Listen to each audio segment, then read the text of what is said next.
atendendo a pedidos, tá? Fica quem quer, não vou fazer chamada não, beleza? Vamos lá. Então, o que acontece? Ele, Alexandre Custoso.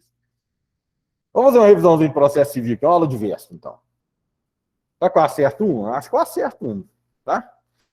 O que acontece? Você está cansado de saber, quando eu vou te explicar processo, né? E processo nada mais é do que uma das formas de se resolver conflito, né? Só olha, tá? Essa é uma das formas de resolver conflito. O processo é um instrumento hábil para resolver conflito, resolução de conflito. E esse processo ele precisa, de alguma forma, se instrumentalizar. O processo ele precisa, de alguma forma, se consolidar. E para isso nós utilizamos dos chamados procedimentos. É o procedimento que faz com que o processo caminhe. É o procedimento que faz com que o processo tenha vida. E aí, moçada, nós temos dois tipos de processo, presta atenção. Nós temos processo de conhecimento, para quem está chegando, estou fazendo uma aula de véspera para o OAB, de processo, tá? No susto, né? Porque me pediram no susto. Então, nós temos dois tipos de processo. Processo de conhecimento, que eu peço para o Estado, ó, converte fatos em direito. Beleza. Eu tenho processo de execução. Eu já tenho um direito reconhecido, e aí, em virtude desse direito reconhecido, eu preciso satisfazer o direito. Então, seja qualquer um desses dois processos, seja de conhecimento de execução, eu preciso me utilizar da chamada tutela jurisdicional. O que é tutela? Tutela é proteção. Jurisdição é dizer o direito, você já está cansado de saber. Então, eu preciso me utilizar da proteção do Estado no que diz respeito a um direito que precisa ser reconhecido ou um direito já reconhecido e que precisa ser executado, né? Precisa ser satisfeito, precisa ser garantido. Bom, pensando então em processo, nós temos dois tipos de caminho para o processo, basicamente. Nós temos o caminho comum, que serve para tudo quanto é tipo de processo, e nós temos o caminhos, vários processos de conhecimento ou processo de execução, que tem caminhos específicos, chamados de procedimentos especiais, né? Quando a gente fala desse caminho comum, nós temos fase. Esse processo ele vai se desenvolver em fase. Então, nós temos fase postulatória, fase de saneamento, fase instrutória e fase de decisória. Nós temos 4 fases no processo de conhecimento pelo procedimento comum. Só lembrando a vocês, isso é 3 minutos de aula, quando eu falo em processo, para quem está chegando, estou fazendo uma revisão rápida aqui, no susto, porque me pediram, de processo, tá? E aí fica quem quer conosco aqui hoje. Os meninos vão fazer a prova agora, no final de semana. Eu vou acertar uma questão aqui hoje. Para quem quando nós nos utilizamos desse procedimento comum, então nós temos que tirar o estado da inércia, e nós tiramos o estado da inércia por meio da chamada petição inicial, né? Só lembrando uma coisa, que de vez em quando eles perguntam para vocês, se essa petição não está apta para ser recebida, o que tem que ser feito? Eu preciso emendar a petição inicial. Cuidado. Muitos, mesmo depois de formado, mesmo depois que tiram a carteira da ordem, muitos ainda confundem emendar a inicial com aditar a inicial. Emendar é arrumar, consertar algo que não está correto. Aditar é agregar, acrescentar pedidos à inicial. Se a parte não foi citada, eu posso aditar a inicial sem a anuência dela. Agora, se ela já foi citada, eu preciso da anuência da parte contrária para fazer qualquer tipo de aditamento. Não esqueçam disso, isso pode ser perguntado para vocês, tá? Se essa petição inicial está apta, ela vai ser recebida no procedimento comum, presta atenção. No procedimento comum, ela vai ser recebida. O processo vai caminhar, e para caminhar o juiz recebe, marca uma audiência preliminar, presta atenção, isso pode cair para vocês. Essa audiência preliminar, ela se desenvolve pelos termos do artigo 334. O som está muito abafado ou você está me entendendo bem? Fala no chat comigo.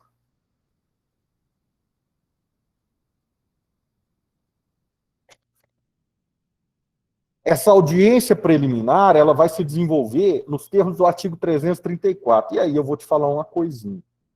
Essa audiência preliminar, lá do artigo 334, quando o juiz recebe a petição inicial, ele não vai mandar já de plano, via de regra, ele não vai mandar apresentar a contestação. Ele vai marcar uma audiência e, após essa audiência, não havendo acordo, é que o réu vai apresentar a sua defesa. Presta atenção, essa audiência preliminar é um ato processual obrigatório. Lembrem-se, normas processuais são normas classificadas como normas cogentes.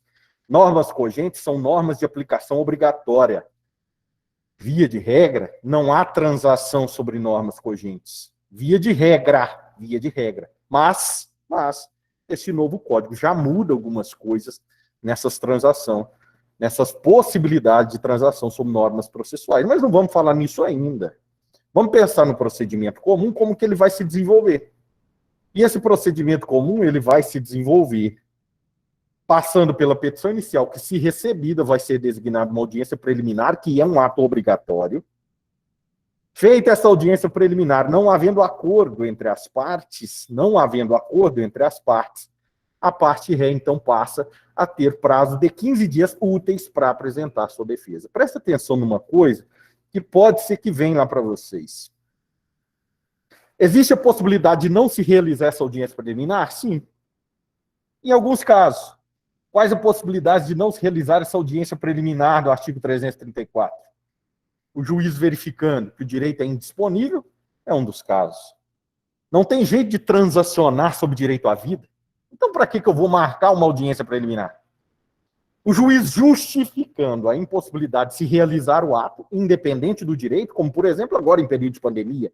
Esse ato pode não se realizar? Pode, desde que devidamente justificado. Ou ainda, quando as duas partes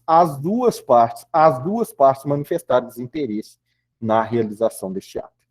Nesses casos, a audiência preliminar pode não se realizar. Em qualquer outro, não há essa possibilidade. Tranquilo? Beleza? Beleza, fez a audiência preliminar, não teve acordo, contestou. Contestou, eu tenho que abrir prazo de 15 dias para impugnar. Só lembrando, nós temos agora, nesse procedimento comum, uma modificação extrema, porque a contestação passa no procedimento comum a ser chamada, e eu dei um texto para vocês lerem sobre isso lá atrás, a contestação ela passa a ser chamada de supercontestação. E por ser chamada de supercontestação, isso quer dizer que é na defesa, é na contestação que a parte contrária, a parte ré, ela tem a possibilidade de manifestar-se sobre tudo. Ali é o que ela tem que se utilizar para manifestar sobre todas as matérias. Presta atenção. Existem basicamente dois tipos, presta atenção, dois tipos de defesa que as pessoas podem apresentar no procedimento comum. São as chamadas defesas processuais e são as chamadas defesas de mérito. Quando eu falo em defesa processual, nós temos aquelas matérias do artigo 337 que se dividem basicamente da seguinte forma, só olha para mim. A defesa processual, ela tem alguns viés. O primeiro viés da defesa processual é aquela que pode levar à extinção do processo. Então, existem algumas matérias no artigo 337, perempção, coisa julgada, litispendência, ausência de condições da ação, são matérias que podem levar à extinção do processo sem resolução de mérito. Agora, eu posso também debater questão processual na minha contestação, que não vai levar à extinção do processo sem resolução de mérito. Vai apenas possibilitar a organização do processo, para que o processo possa prosseguir devidamente. Por exemplo, impugnação valor da causa. Por exemplo, eu posso questionar a competência do juízo e se tenho que fazer isso na contestação. Cuidado. Pensando em competência, nós temos duas regras básicas. Lembrem-se, lá em Teoria Geral do Processo, nós estudamos duas regras básicas sobre competência. Competência relativa e competência absoluta. Quando eu falo em competência relativa, eu tenho duas ordens de competência relativa. Aquela que se fixa em razão do território e aquela que se fixa em razão do valor da causa. Como assim, professor?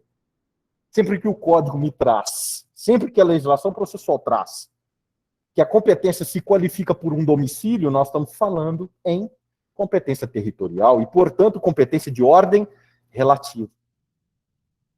Esse tipo de matéria processual, se não alegada em preliminar de contestação, ou seja, em matéria de defesa processual, preclui, perde a oportunidade, você não terá nova oportunidade depois.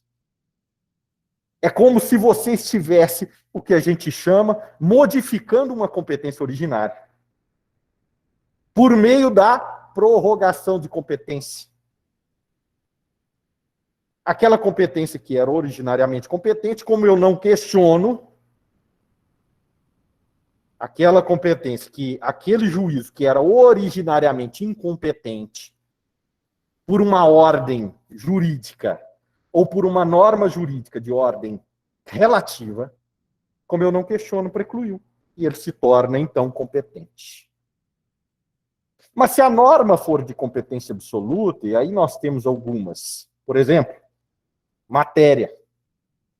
Quando o legislador ele vem e classifica a competência em razão da matéria do direito debatido, nós temos uma competência de ordem absoluta.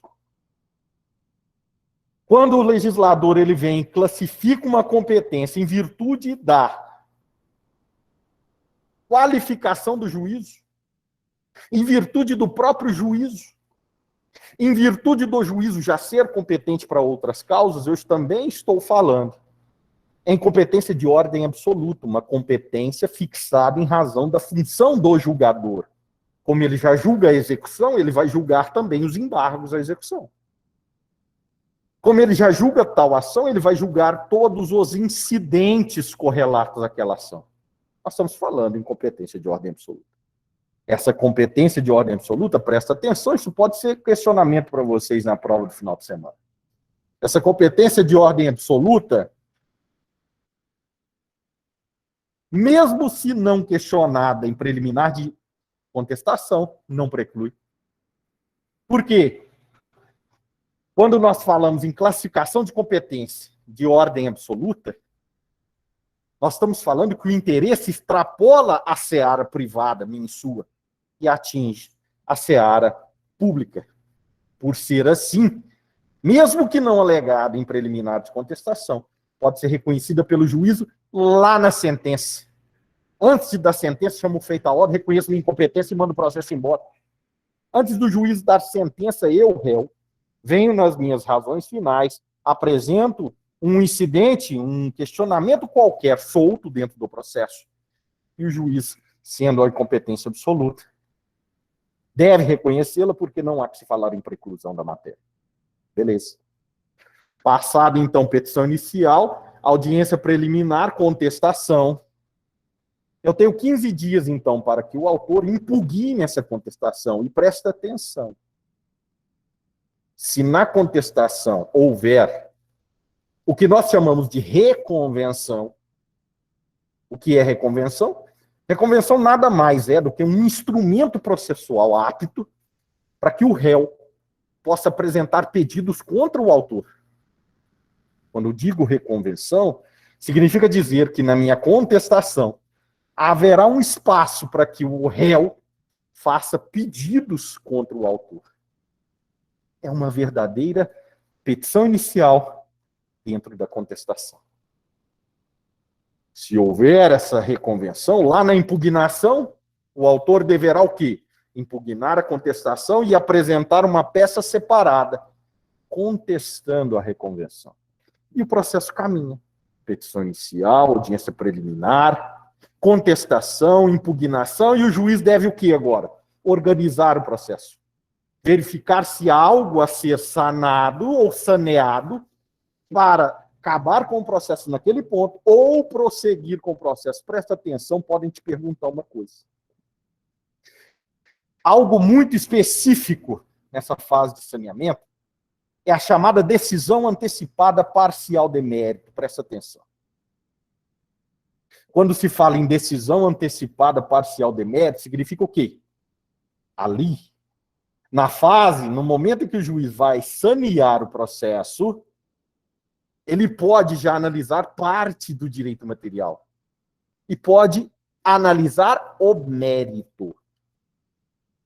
O juiz, então, analisando o mérito do direito material debatido, ele pode julgar parte do processo e prosseguir com o restante.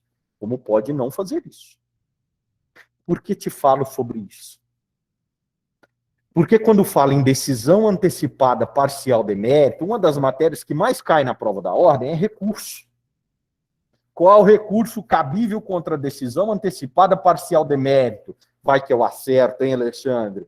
O recurso cabível contra a decisão antecipada parcial de mérito é o recurso de agravo de instrumento. Eu nem concordo com isso, mas não vamos entrar nisso aqui, porque é uma aula de véspera. Quando eu dou aula para vocês lá na graduação, eu desço o porrete nisso. Mas não interessa.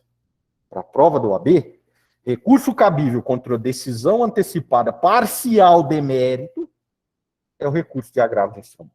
Ponto. Isso pode ser objeto de perguntas para você. Beleza. O juiz analisou o processo, ele pode. Verificando o que foi questionado ali. Nesse caso, Alexandre, pensando em que o legislador considerou que o recurso cabível é um agravo de instrumento, nós temos que entender que é uma decisão. A prova da ordem é isso que basta. Não vou entrar em discussão. Eu não concordo, mas pensando que o legislador considerou que eu tenho, que é cabível contra isso, recurso de agravo de instrumento, então eu tenho uma decisão interlocutória. Pronto. Beleza? A prova da ordem é o que basta. Se for prestar magistratura, outra coisa, não basta isso. Mas pode cair uma questão para você. Qual é o recurso cabível contra decisão antecipada parcial de mérito? Recurso de agravo de instrumento. Ponto. Tá? Ponto. Mas é isso. É isso que acontece, Alexandre. É isso que acontece. Tá? Mas essa sentença foi entendida pelo legislador como decisão interlocutória. É errado. Mas não vamos entrar nisso. Fechou? A prova da ordem, não. A prova da ordem, não. Beleza. O processo continua. O juiz analisa e fala, vou acabar com esse processo agora. Não tem mais nada para debater. Não precisa de testemunho, não precisa de perícia de ninguém. Eu vou dar sentença. Acabou. Pedido, contestação, impugnação, sentença. Acabou o processo. O juiz analisa uma questão processual, põe fim ao processo sem resolução de mérito, por exemplo. Ou o juiz, então, fala, beleza, processo tem que fazer isso, arrumar para poder prosseguir. Prossegue. E aí, esse prosseguir, nós passamos, então, para a fase instrutória. A fase instrutória é a fase de produção de provas, tudo aquilo que nós já estudamos, e eu não vou muito me ater a isso. Feita a fase de produção de provas, eu tenho, então, a chamada fase decisória, que é aquela que o juiz vai decidir, definitivamente. Ali ele vai verificar se o mérito deve ou não ser reconhecido. Ali ele vai verificar se há que se fazer coisa julgada formal, coisa julgada material, só lembrando que quando se fala em coisa julgada material, nós estamos debatendo o mérito em si. Se há o debate de mérito, o processo é extinto com base em alguma daquelas matérias do artigo 489 do CPC. O processo termina. Terminou o processo de conhecimento pelo procedimento comum, professor? Terminou. E agora? Contra essa sentença, presta atenção, por favor. Quando eu dou aula de processo, eu fico feliz, né, Alexandre? Quando eu dou aula de processo, dona Joana, eu fico feliz. Terminada a fase de conhecimento, lá do processo de conhecimento, pelo procedimento comum, eu tenho uma sentença. Contra a sentença, qual recurso cabível? Contra a sentença, qual recurso cabível? Recurso de apelação. Presta atenção numa coisa, deixa eu te contar uma coisa, que você já sabe. Ou eu te dei essa matéria, você tem que saber.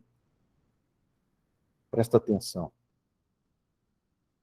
Todas as matérias do artigo 1015 podem ser impugnadas por meio de agravo de instrumento. Presta atenção. Todas as matérias referidas no artigo 1015 podem ser impugnadas por agravo de instrumento. Por que pode ser? Porque um dos requisitos do recurso é a voluntariedade. Você recorre se quiser, se não é obrigado. Não há obrigatoriedade em recorrer. Eu estou te falando de uma das coisas que mais cai em prova da OAB, que é recurso. Quando nós damos a sentença, o que cabe da sentença? Apelação. Mas contra aquelas matérias do artigo 1015, depois você vai dar uma lida rápida no artigo 1015, contra elas cabe recurso de agravo de instrumento. E se alguma daquelas matérias do artigo 1015, e se alguma daquelas matérias que não estão no artigo, perdão, e se alguma matéria que não está no artigo 1015, mas é uma decisão dada no meio do processo, não no fim, mas não está no artigo 1015, não tem jeito de eu recorrer por meio de agravo. Beleza. Como é que eu faço? Posso recorrer? Posso recorrer de decisão interlocutória que não está no artigo 1015? Posso, presta atenção. A chance disso cair é muito grande. Como é que eu vou recorrer de decisão interlocutória que não está rolada nas matérias do artigo 1015?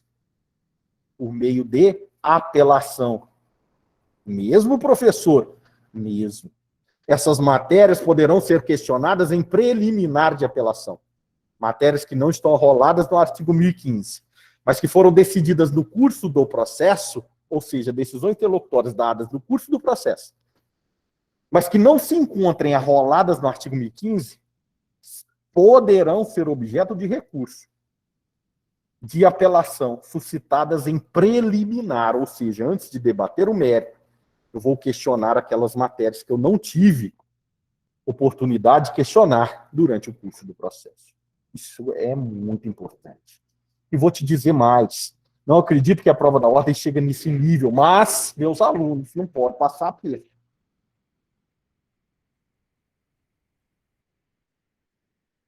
Aquelas matérias do artigo 1015 são taxativos. O rol é taxativo. Só cabe recurso de agravo de instrumento contra aquelas matérias do artigo 1015. Não. Os tribunais superiores já decidiram. Em sede de recurso repetitivo, ou seja, que fazem lei, que devem ser entendidos como se lei fosse, que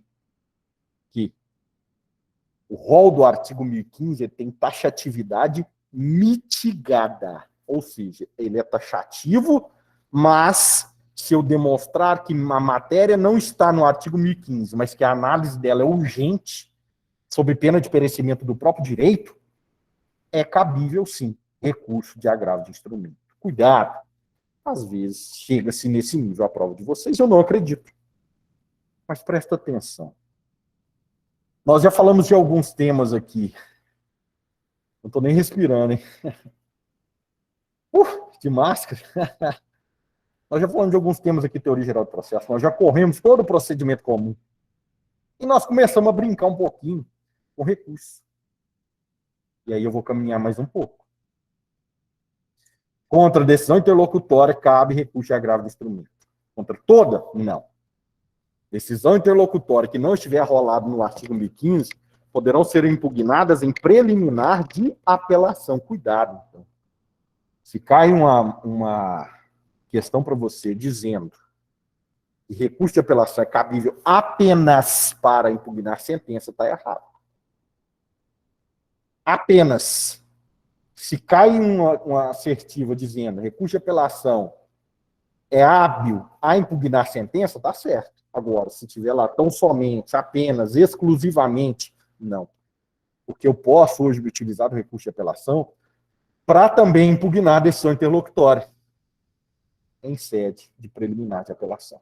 Tranquilo isso? Fechou? Agora presta atenção. Quando eu distribuo um recurso, um agravo de instrumento, quando eu distribuo um recurso de apelação, esse recurso ele vai ser distribuído por uma Câmara.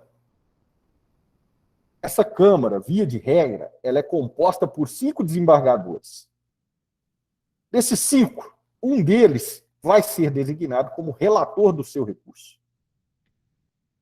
Outros 2 serão designados para participar do julgamento do seu recurso.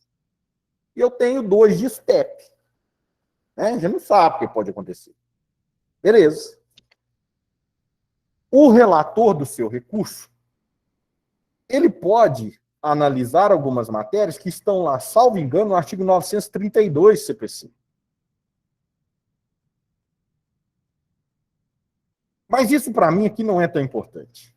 O que é importante é que você saiba que contra qualquer decisão do desembargador relator cabe agravo interno. Então, o recurso cabível contra a decisão de relator é o recurso de agravo interno. Tranquilo? Beleza? Relator deu uma decisão, você não concorda, o que você pode fazer? Recurso de agravo interno. O relator terá a oportunidade de se retratar. Se não retratar, vai encaminhar isso para a turma, para o órgão colegiado, fazer a análise. Tranquilo, moçada. Beleza? E esses recursos demoram, que é uma beleza, mas não vamos para nós aqui, não tem importância.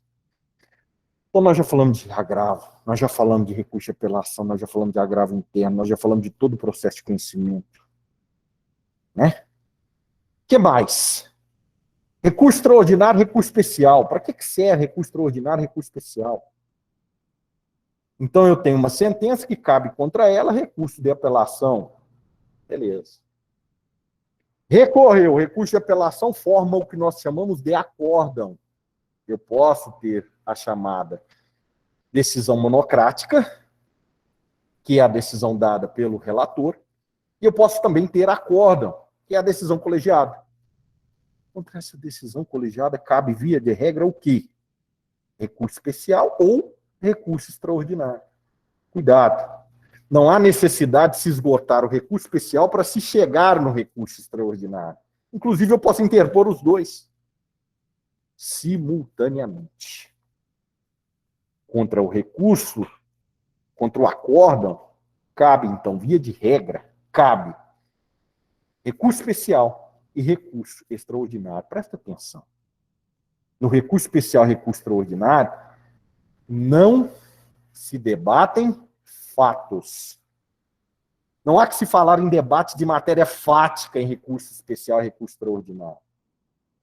Recurso especial, recurso extraordinário, o debate é unicamente de direito.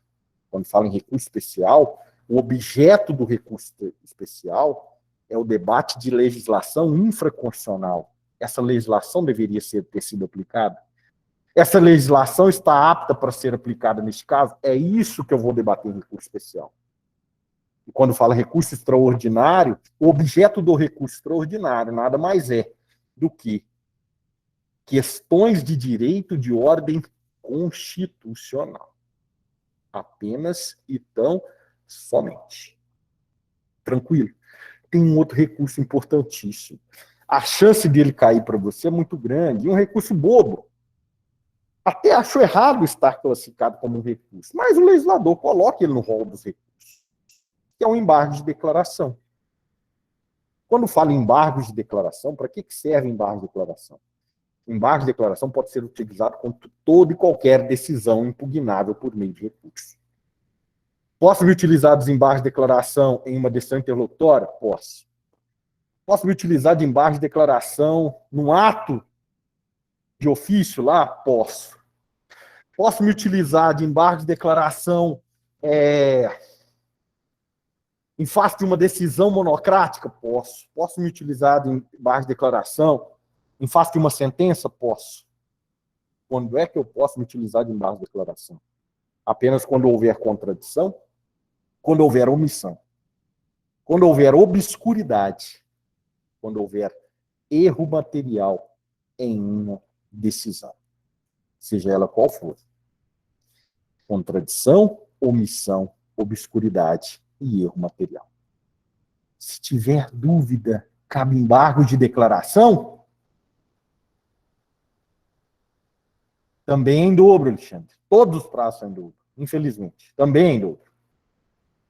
Quando tem dúvida, cabe embargo de declaração, moçada? Apenas no juizado especial. Tá? O que para mim é um grande equívoco.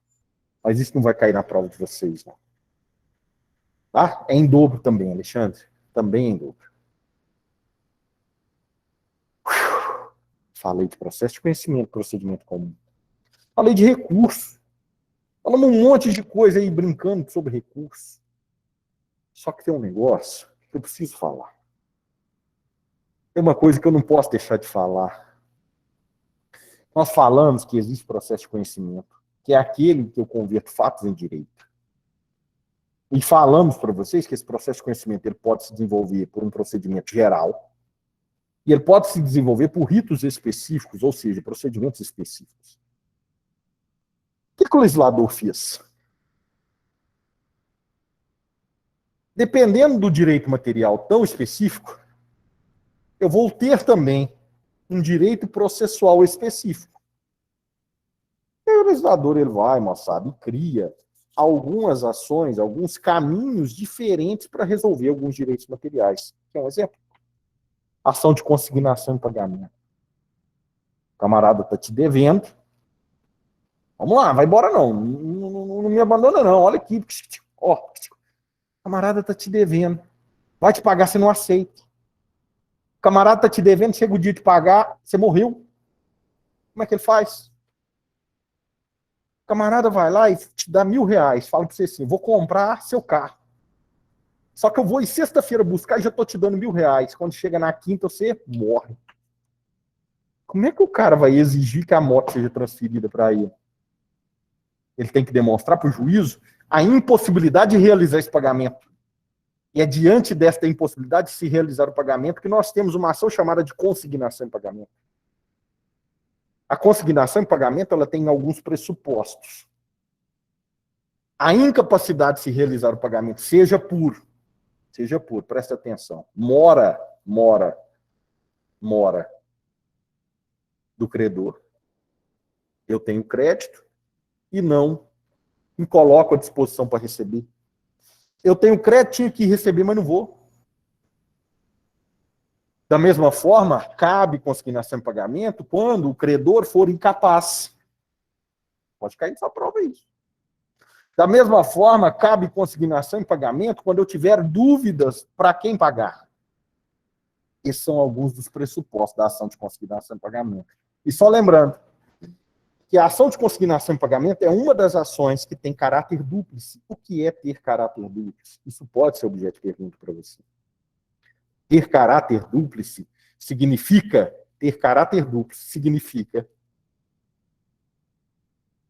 que eu não preciso da reconvenção para fazer pedido contraposto. Eu estou fazendo a minha contestação, não preciso de abrir um tópico lá escrito reconvenção. Eu já posso, seguindo a minha redação, fazer um pedido contraposto solto ali dentro.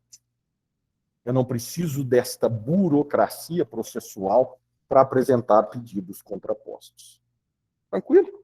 Mas tem uma coisa que de vez em quando aparece.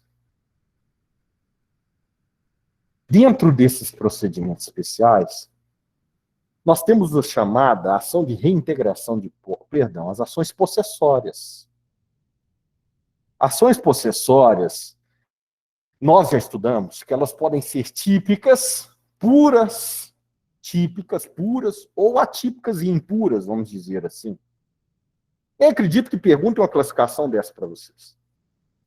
Mas se cai no enunciado, que a discussão se vincula unicamente à posse, você já vai, na hora, tem que dar um clique falando. Esse examinador está me falando alguma coisa sobre possessório. Eu vou ter que descobrir qual possessória que é. Não é difícil. As ações possessórias tratam só de posse. Quando falo em ação possessória, são aquelas ações que se discute posse. E aí, antes de qualquer coisa, as ações possessórias são exemplos clássicos de competência de ordem absoluta. Por que competência de ordem absoluta? Porque a competência, onde é que eu vou distribuir essas ações possessórias? No local em que se encontra o imóvel. Por quê? Porque a competência é fixada em razão da matéria. Você vai lá no artigo 47 do Código de Processo Civil, e o legislador vira e fala assim para você, olha, quando a ação versar sobre direito real de bem imóvel, cuidado, e aí o legislador, o seu examinador sacana como é, filho da puta como é, ele vira e coloca para você assim, direito real sobre bem móvel. E aí você entra como se fosse competência absoluta. E aí, nesse caso, vai entrar a regra do artigo 46, que é a regra geral, for do domicílio do réu. Cuidado. quando se tratar a demanda de direito real de bem imóvel, a ação tem que ser proposta no local onde se situa a coisa. E se assim o é, a ação tem que ser proposta lá onde está o terreninho, lá onde está a casa, lá onde está o apartamento. Presta atenção. Nós temos basicamente 3 ações possessórias. Nós temos basicamente 3 ações possessórias. Quais são as ações possessórias que nós temos? Reintegração de posse, manutenção de posse e interdito proibitório. Essas são as 3 ações possessórias puras. Presta atenção. Pô, o cara vai te dar um enunciado gigante. E aí, sabe o que você tem que ater? Porque você vai ter que descobrir qual ação que é. Basicamente é isso. Quando ele fala de ação de reintegração de posse, se a sua ação for reintegração de posse, lá no enunciado, tem que estar claro que houve a perda da posse. Lembra daquele exemplo, aquela brincadeira que eu sempre faço? O camarada está ali, aluga uma terrinha. Até porque você tem que lembrar. Todo proprietário é possuidor. Mas nem todo possuidor é proprietário. Você pode arrendar, você pode alugar. Você é possuidor, mas você não é dono. Eu sempre brinco quando eu vou dar ação possessória para vocês, né? Sempre brinco com vocês. E quando a gente fala de ação possessória, a gente tem que lembrar, e é só uma brincadeira, pelo amor de Deus, tem aluno que quer me matar, tem aluno que ameaça minha mãe, pelo amor de Deus.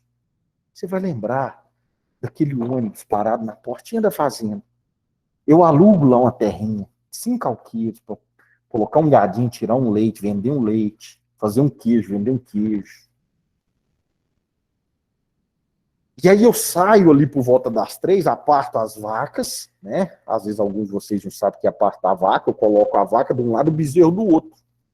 É para a vaca ir comendo durante aquele restante de dia e à noite, e ela vai enchendo o úbrio dela.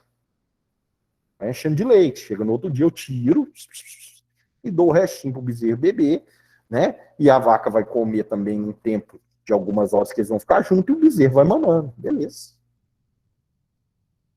Eu aparto as vacas lá pelas 3 horas e vou embora para casa. Quando eu estou na rodovia, eu vejo um ônibus passando por mim, presta atenção. Eu estou na rodovia.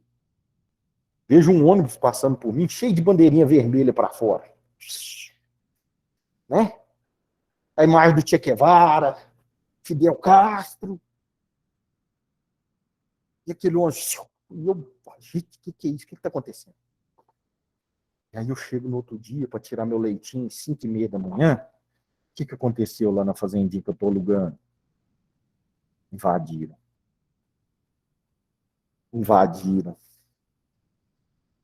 Invadiram na calada da noite. Isso é importante. Quebraram a cerca, mataram gado, invadiram e tomaram posse. Se, consequentemente, algumas pessoas tomaram posse, o que aconteceu comigo? Eu perdi a posse. Tem jeito de eu entrar ali, de eu tirar meu leitinho? Não tem. Se eu perdi a posse, qual o instrumento processual adequado? Reintegração de posse. O que eu vou buscar é ser reintegrado na posse. Agora.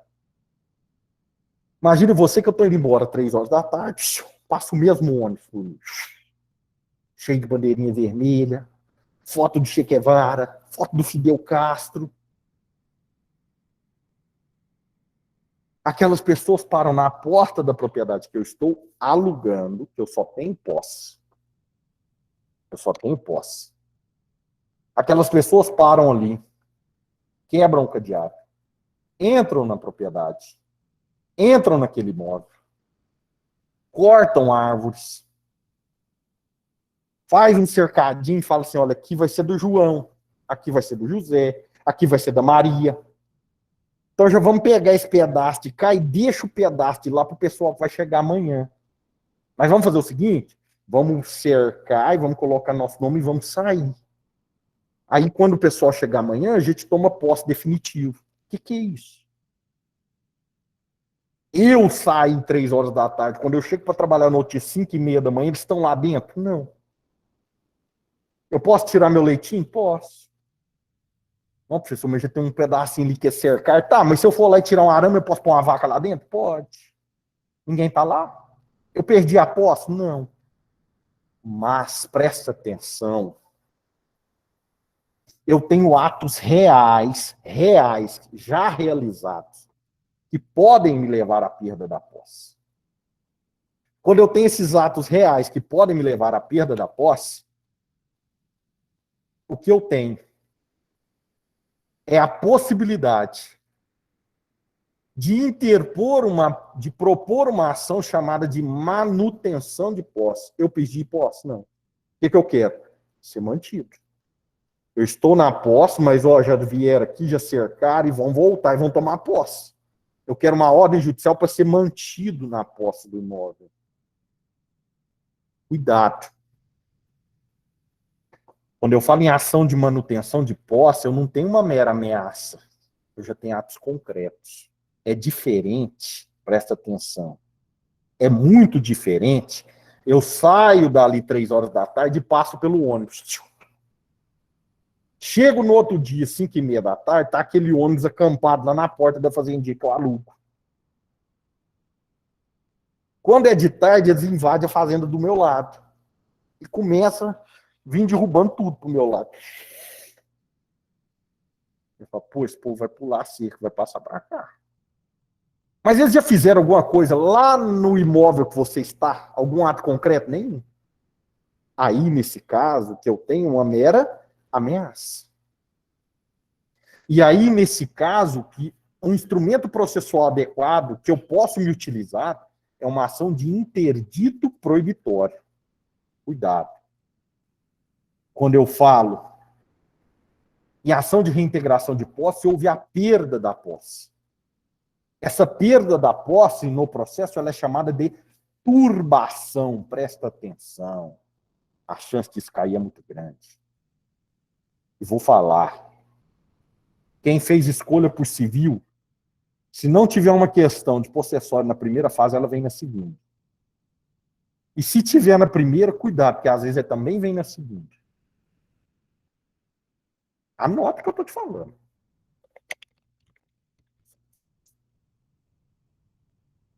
Então, quando eu falo que houve a perda da posse, o que houve, tecnicamente falando, é a turbação sobre a posse. É a Perdão. Quando há a perda da posse, o que nós temos é o chamado esbulho possessório, me perdoem. Como o Alexandre me pegou de calça curta e eu tive que dar essa aula correndo, quando nós temos a perda da posse, o que nós temos é o chamado esbulho possessório. A perda da posse é chamada tecnicamente dentro de processo de esbulho possessório. E quando há o esbulho possessório, qual a ação possessória cabível? A ação de reintegração de posse. Agora, quando existem atos concretos que podem me levar à perda da posse, o que eu tenho é a chamada turbação, ou seja, uma perturbação. Lembrem disso. A turbação é um ato concreto que pode me levar à perda da posse, mas eu não perdi nada. Se vem uma palavra dessa, turbação, você já vai falar, pô, manutenção de posse. Tem alguma coisa aqui envolvendo manutenção de posse. Se vem uma palavra lá, esbulho, opa, tem alguma coisa aqui envolvendo reintegração de posse. Mas cuidado. Não é qualquer turbação. Não é qualquer ato de esbulho que cabe reintegração de posse. O ato praticado por terceiros contra a sua posse, que é legítima, ele tem que ter alguns requisitos. Primeiro, ele tem que ser violento. Cuidado. A violência que se busca aqui, que o legislador tenta defender, não é a sua pessoa. Não é de ter chegado lá e posto um facão no seu pescoço. É a violência contra a coisa. É o fato dele ter chegado e arrebentado a porteira. É o fato dele ter chegado e ter matado animais. É o fato dele ter chegado e ter colocado fogo num paiol. O fato dele ter chegado e exercido qualquer ato de violência contra a coisa. Além disso, a turbação e o esbulho podem ser praticados com violência, como elas podem ser praticadas por meio da chamada clandestinidade. Turbação e esbulho praticado por meio da clandestinidade são aqueles praticados na chamada calada da noite. Pode vir esse terminho para você em um enunciado. Uma ação de turbação praticada na calada da noite. Opa! Que eu tenho uma turbação legítima. Porque não é qualquer turbação ou esbulho que é defensável. Não. A turbação e esbulho defensável tem que ser aquela praticada com violência, ou por meio da clandestinidade, ou consolidada por meio da chamada precariedade. Presta atenção. Eu não preciso ter os três. Basta um. A violência tem que ser contra a coisa. A clandestinidade é aquela turbação ou esbulho praticado na calada da noite. Mas tem mais. Tem mais. Deixa eu ver, não tem pergunta aqui para mim não, né? Então. A turbação ou o esbulho possessório, ele também pode advir da chamada posse precária. O que é uma posse precária? Isso pode ser objeto de questionamento para vocês na prova desse fim de semana. A posse precária é aquela que era legítima, em virtude do término de uma relação jurídica legítima, ela se torna uma posse ilegítima. Como assim, professor? Eu alugava um imóvel. Vence o contrato, não se renova o contrato. E eu continuo no imóvel por mera confiança.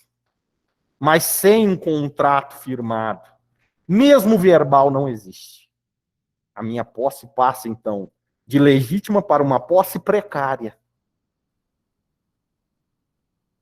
Essa posse precária também pode ser questionada pela reintegração, pela turbação, e não diria pelo interdito, porque aí não tem uma ameaça, eu tenho atos concretos, seja da perda da posse ou atos concretos que podem me levar à perda da posse. Então, quando falo de ações possessórias, eu preciso lembrar com vocês os três tipos de ações possessórias que nós temos. Reintegração de posse, manutenção de posse e interdito proibitório. Eu tenho que lembrar para vocês que a reintegração de posse decorre de um ato chamado de esbulho. Mas esse esbulho tem que ser praticado com violência, clandestinidade ou precariedade. A ação de manutenção de posse, ela passa por um ato prévio chamado de turbação. E essa turbação também deve ser praticada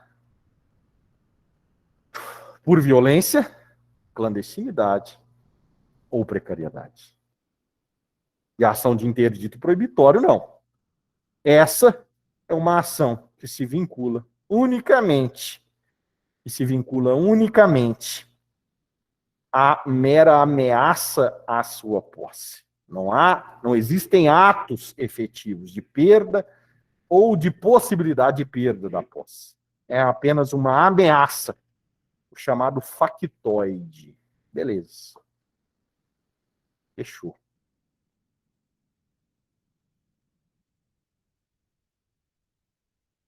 Mas aí, o que eu tenho que te falar? Tô suando aqui mais que tudo. Dentro dessa revisão, então, dessa contextualização, nós temos que entender que sempre que eu me direciono ao judiciário, o que eu busco é a chamada tutela jurisdicional. Já te falei isso hoje. É a proteção sobre o meu direito, se há ou não algo a se proteger. Então, eu busco um posicionamento do Estado quanto a esta transgressão, possibilidade de transgressão, um direito meu. Mas aí, existem dois tipos de tutela judicional. Presta muita atenção, por favor. Existe a tutela judicional definitiva. Qual que é a tutela judicional definitiva? Aquela dada por meio de sentença. A sentença faz coisa julgada. Então, quando há uma sentença, via de regra, eu tenho uma tutela judicional definitiva. Mas eu tenho tutelas judicionais provisórias. Existem situações que vocês estão cansados de saber que não dá para aguardar uma tutela judicional definitiva. É impossível. O camarada bate de carro, bate moto, racha a cabeça. O cara precisa de um leito de UTI. Já não existia antes, agora com pandemia existe? Não existe. O que eu vou fazer? Judiciário, artigo 196 da Constituição Federal. A saúde deve ser garantida a todos de forma plena. De forma plena. Se tem ou não leite de UTI, não quer saber. O Estado se vira. Ele arruma um, ele paga no hospital particular. Mas o fulano de tal, José da Silva, ele não pode ficar esperando uma sentença sua, Estado, para falar com uma sentença sua, juiz, para falar que o Estado tem que arrumar um leite UTI para o José da Silva.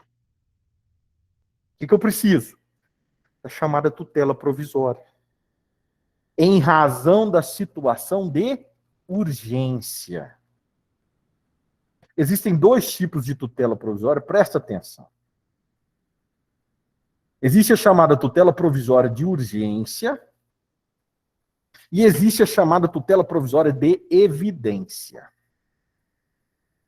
Quando falo em tutela provisória de urgência, essa tutela provisória ela é concedida em razão da urgência. Ponto.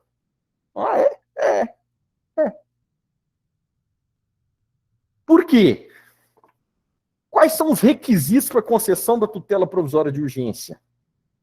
O primeiro requisito, grande requisito da tutela provisória de urgência, o primeiro grande requisito da tutela provisória de urgência é a possibilidade de perecimento do direito. O cara que está lá com a cabeça aberta, ele pode esperar o processo tramitar durante 1 ano, 2 anos, 3 anos, para o juiz dar uma sentença condenando o Estado a arrumar um leite UTI para ele? Não pode. É o tal chamado, né, tão aclamado, periculum in mora. É o perigo da demora. A demora na tutela judicial definitiva, ela pode causar danos irreparáveis para quem precisa. E aí? E aí? Posso esperar? Não posso. Só que não basta isso. É preciso que, além desta perigo da demora, é preciso que se tenha, já ali no começo, uma probabilidade do direito que eu estou questionando. Eu tenho direito à saúde? Tenho. Está na Constituição. Então, é bem provável que esse direito meu seja reconhecido lá no final? É. Ou é extremamente controversa a matéria? Se for extremamente controversa, não há que se falar em tutela provisória de urgência. São 2 requisitos da tutela provisória de urgência. Probabilidade do direito e o perigo da demora. Presta atenção. Mesmo tendo os 2 requisitos, probabilidade do direito e perigo da demora, se a concessão da tutela provisória se tornar irreversível àquele que está sendo afetado por ela, não há que se falar em concessão. Como assim, professor? Imagina você que eu proponho uma ação falando assim, o Zé da Silva pegou meu carro, tem que me devolver meu carro, quero uma tutela provisória de urgência. E o juiz dá uma tutela provisória de urgência e já manda transferir o carro para mim. Eu posso vender o carro? Posso. Opa, mas aí não. Aí essa tutela provisória, mesmo sendo perigo da demora, mesmo sendo provável o meu direito, ela pode se tornar irreversível. Vendo esse carro, acabo com ele, mas depois você vai responder por outras coisas. Se eu não tiver outras coisas para responder. Então, a tutela provisória de urgência, ela tem não só 2 requisitos, ela tem 3. Probabilidade do direito, perigo da demora, e essa tutela não pode ser irreversível àquele a quem ela é, contra quem ela é destinada. Tranquilo até agora, moçada? Estão me acompanhando? Sim ou não? Só escreve para mim, sim ou não. Se escrever sim ou não, tá? Sim, né? E não, tá?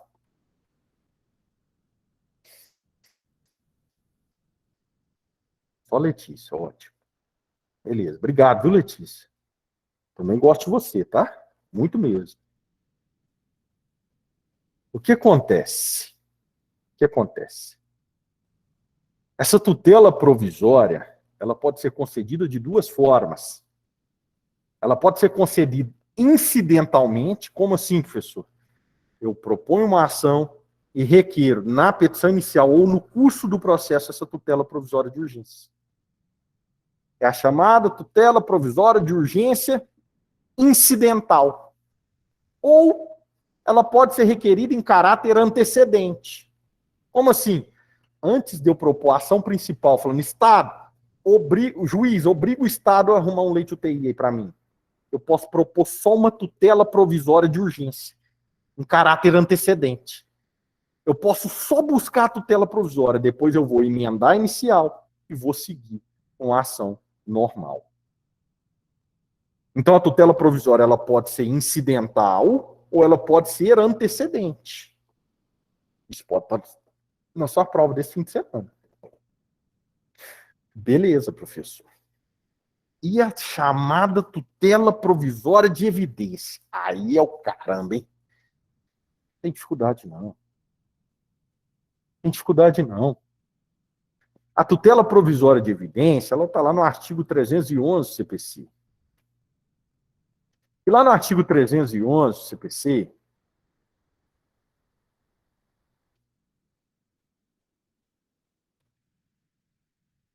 meu negócio, gente, lê meu código. Aqui, ó. A tutela provisória de evidência,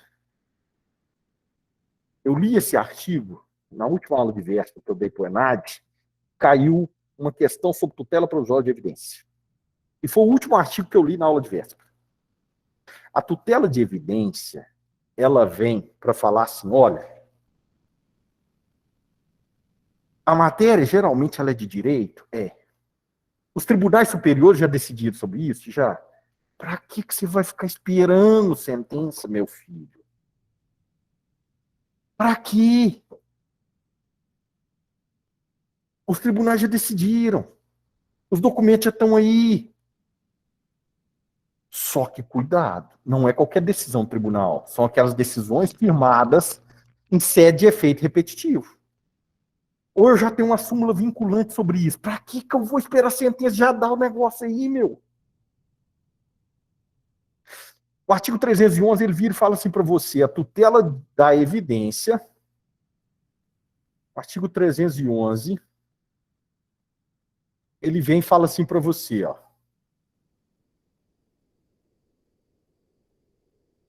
A tutela da evidência será concedida independentemente de demonstração de perigo ou de risco ao resultado útil do processo. Quando? Tutela de evidência tem que ter perigo? Tem que ser urgente? Não. Não. Quando é que eu vou conceder tutela de evidência? Quando ficar caracterizado abuso do direito de defesa ou manifesto propósito protelatório da parte.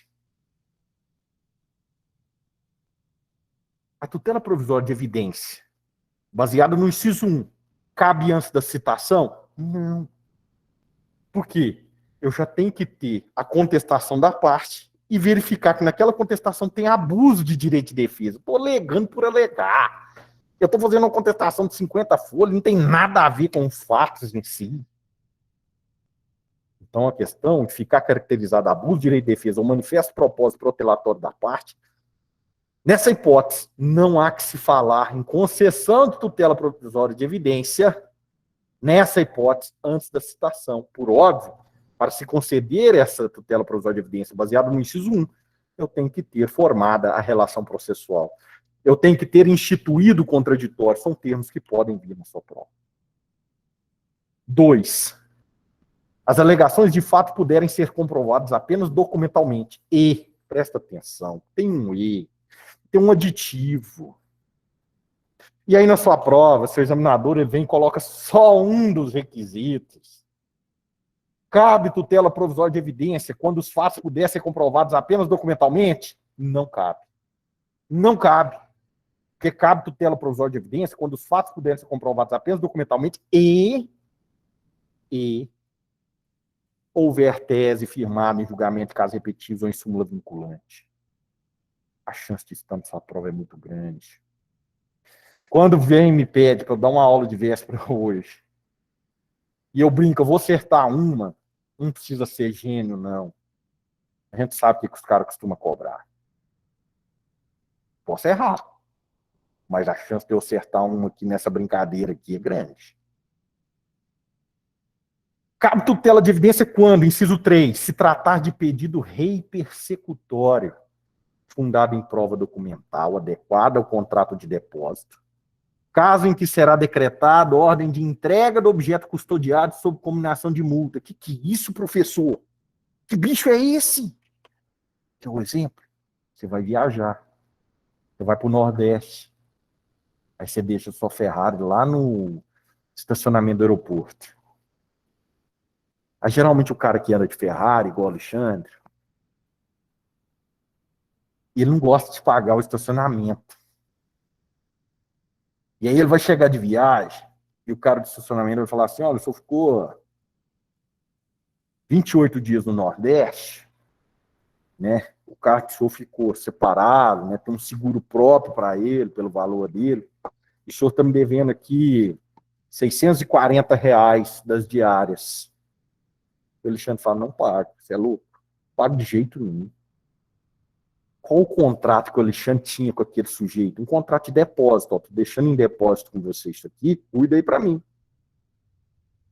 E aí o cara fala, beleza, o senhor não paga, o senhor não leva, o carro vai ficar aqui sob a minha guarda até o senhor pagar. Quando o Alexandre propõe uma ação judicial querendo buscar aquela coisa, ele vai apresentar para o juiz um pedido rei persecutório, que é um pedido de busca daquela coisa. Uma ação rei persecutória é aquela ação que persegue alguma coisa. Alguma coisa que estava em depósito com alguém. Neste caso, cabe uma tutela provisória de evidência? Cabe. Cabe. Quando se tratar de pedido rei persecutório, fundado em prova documental, adequada do contrato de depósito, caso em que será decretada a ordem de entrega do objeto custodiado sob combinação de multa. Olha, professor, o Alexandre vai pegar esse bem e não vai pagar por ele? O Alexandre vai mostrar para o juiz que o valor não pode ser esse. O Alexandre vai tirar uma foto lá e falar assim, olha, a diária lá era R$ 15. Como é que eu vou pagar 640 lá? Não falava nada com o meu carro, por ser diferente, ser mais caro, que eu tinha que pagar um valor absurdo desse. Lá era R$ 8 a diária. Como é que eu vou pagar R$ 640? Não vou. Dentro dos R$ 8, estou aqui depositando em juízo, quero que o senhor me entregue meu carro. Pronto. Eu posso determinar uma tutela de evidência nesse caso. Número 4, a petição inicial for instruída com prova documental suficiente dos fatos constitutivos do autor, aqui o réu não opõe a prova capaz de gerar dúvida razoável. Já caiu na prova da OAB o inciso 1 e 4, dizendo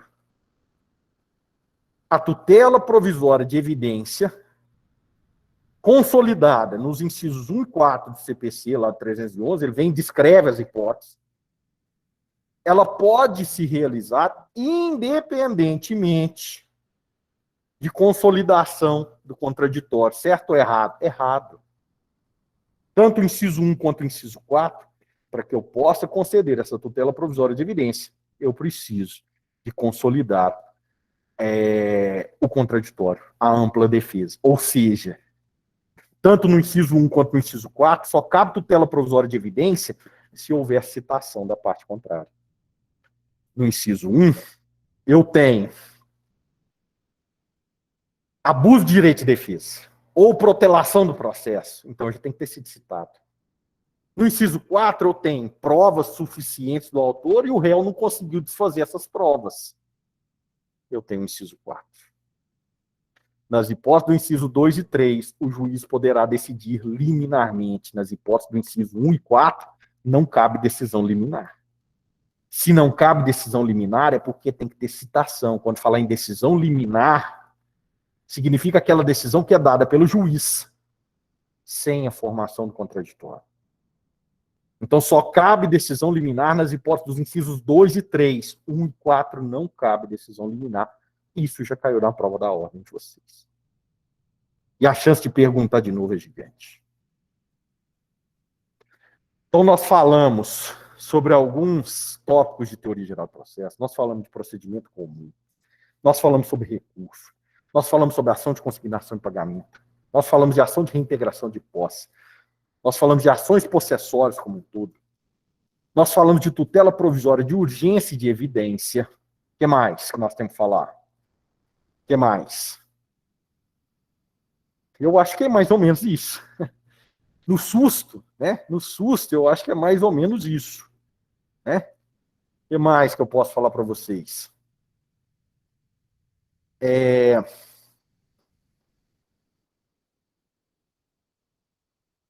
que mais? Deixa eu ver.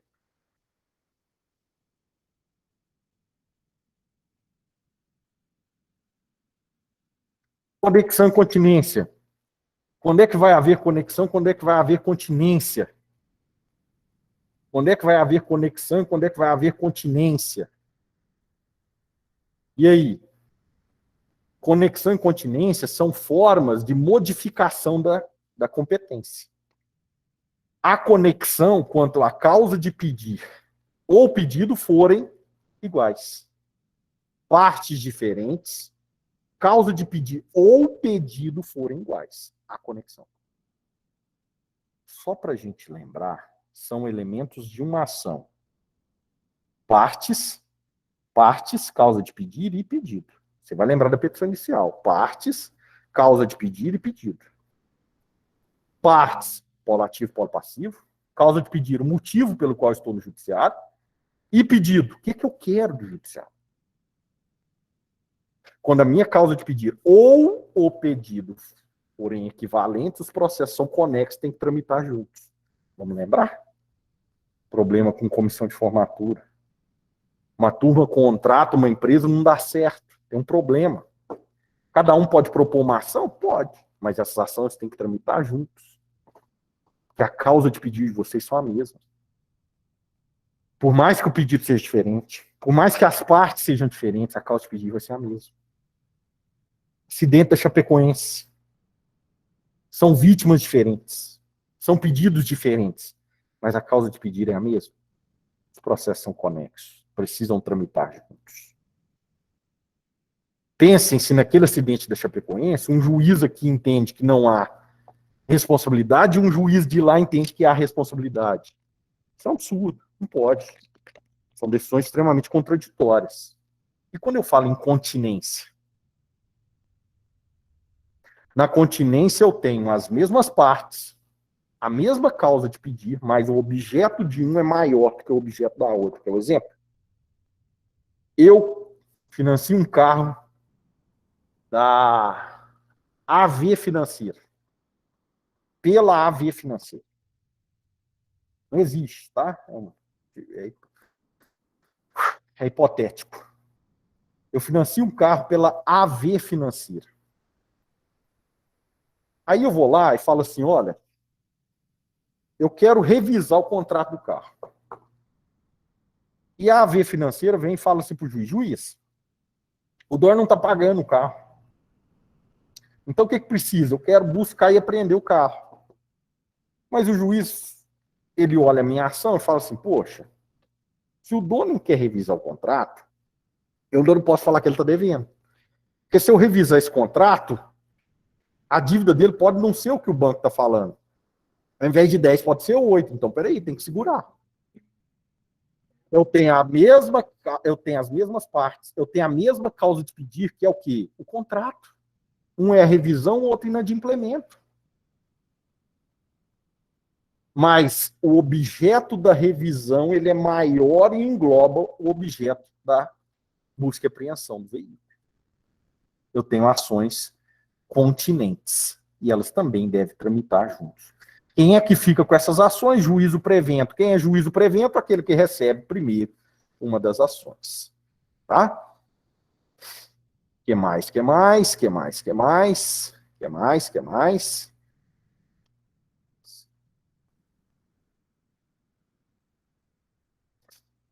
Acho que é isso. Uma revisão. A gente podia falar de intervenção de terceiro, é muito.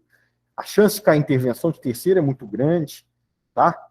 E aí, quando eu falo.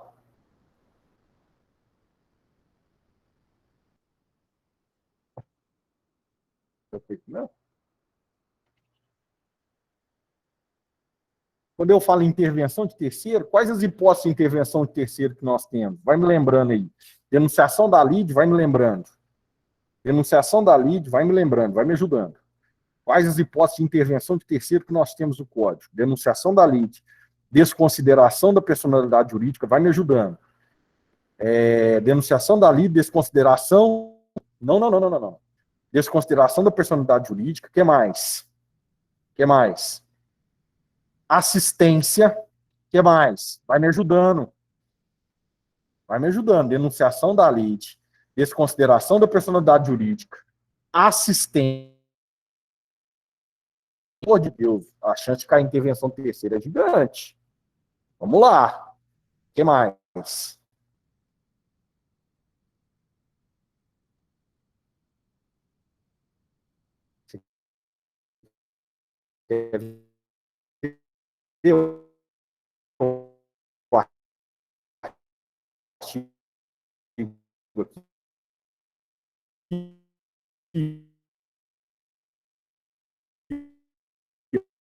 Eu quer ver?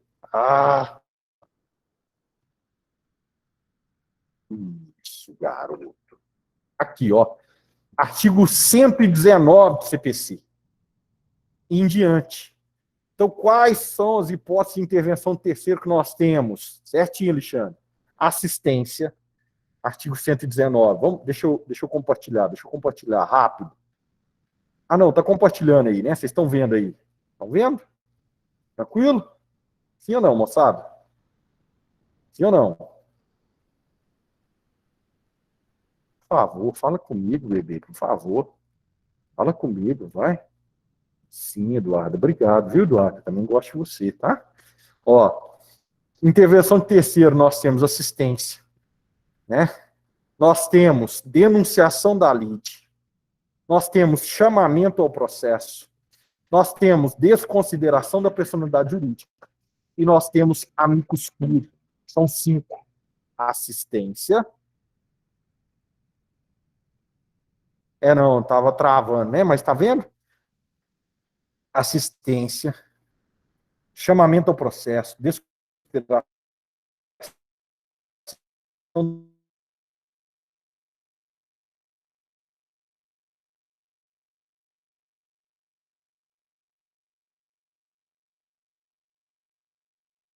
tá? Amicus curiae. Denunciando o imóvel da Andressa. Só que eu subloco esse imóvel para a Eduarda. A Andressa vai e pede meu despejo. O que a Eduarda pode fazer? Ela vem e agrega o processo como assistente, porque ela fala assim, peraí, eu posso ser atingido por isso aí, cara. Não vou concordar, não. Tá? Então, quando eu falo de assistência, essa é uma das hipóteses que pode vir na prova de vocês. Quando eu falo em denunciação da lide, imagina que denunciação da lide, sempre é relação contratual de seguro, que costuma cair na prova da ordem. Imagina que eu tenho um seguro. Eu tenho uma relação jurídica com o seguro. Liberty Seguro. Eu contratei a Liberty Seguro. E aí eu vou e bato no carro do Alexandre. A Liberty tem obrigação com o Alexandre? Nenhuma.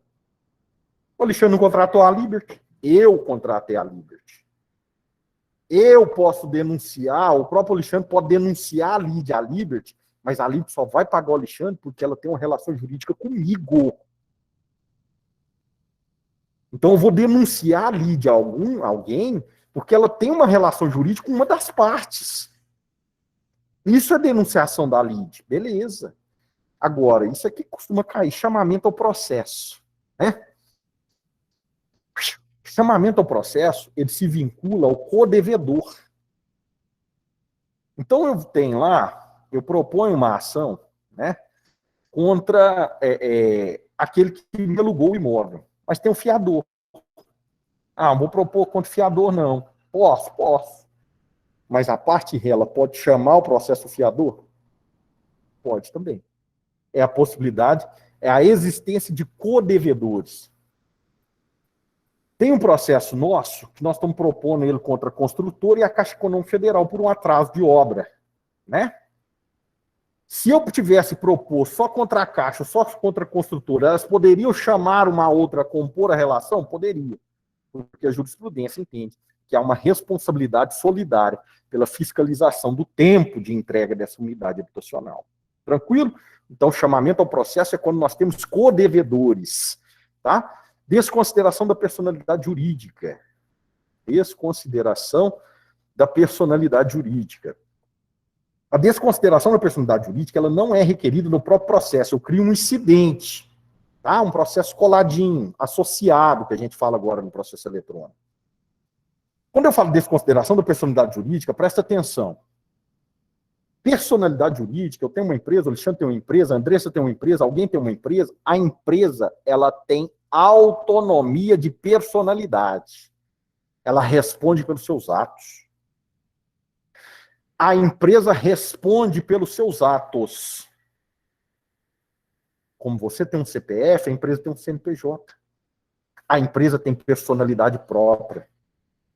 Por isso a gente fala que ela tem personalidade jurídica. Ela responde pelos atos dela.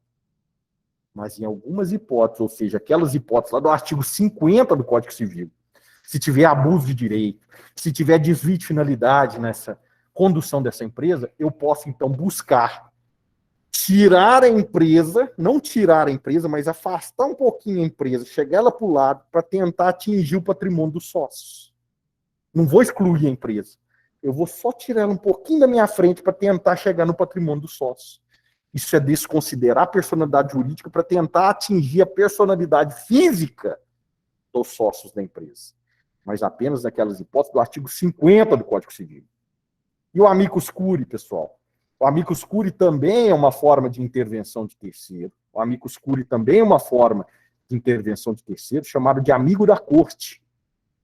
É aqui, por exemplo, que eu tenho uma ação coletiva que trata, por exemplo, de um direito de consumidor amplo, que pode atingir inúmeros consumidores. Uma ação que verse sobre direitos que podem afetar inúmeros servidores públicos. O sindicato pode ser um amicus curiae? Pode, um amigo da corte, mas não vai intervir em nada. Ele vai dar pareceres, ele vai apresentar estudos que podem ser considerados numa eventual decisão.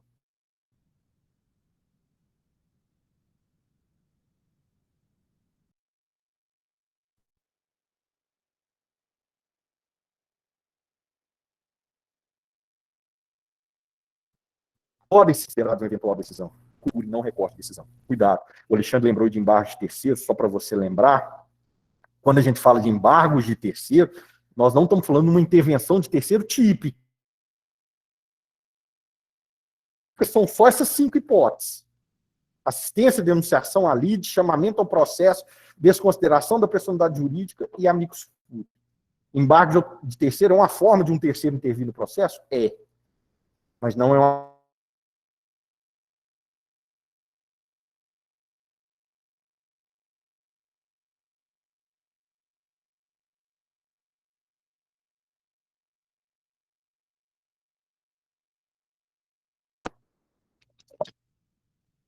Voltou, moçada? Estão comigo? Tinha caído a conexão aqui. Voltou? Fala para mim, bebê. Voltou.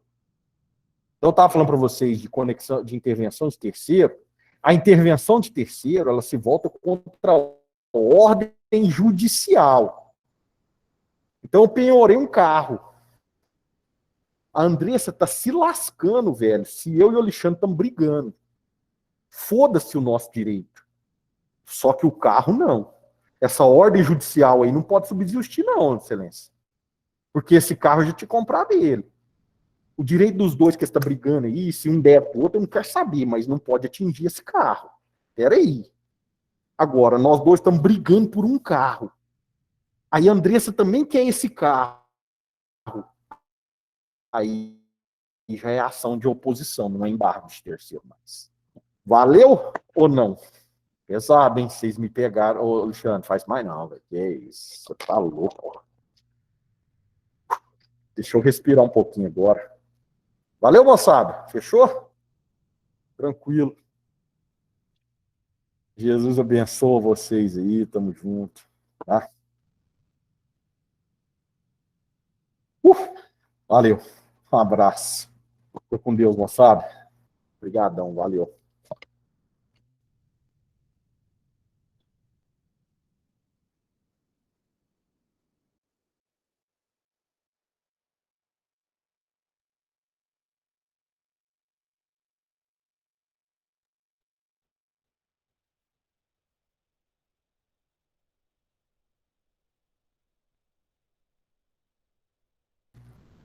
Tamo junto, Alexandre. Vai com Deus, filho.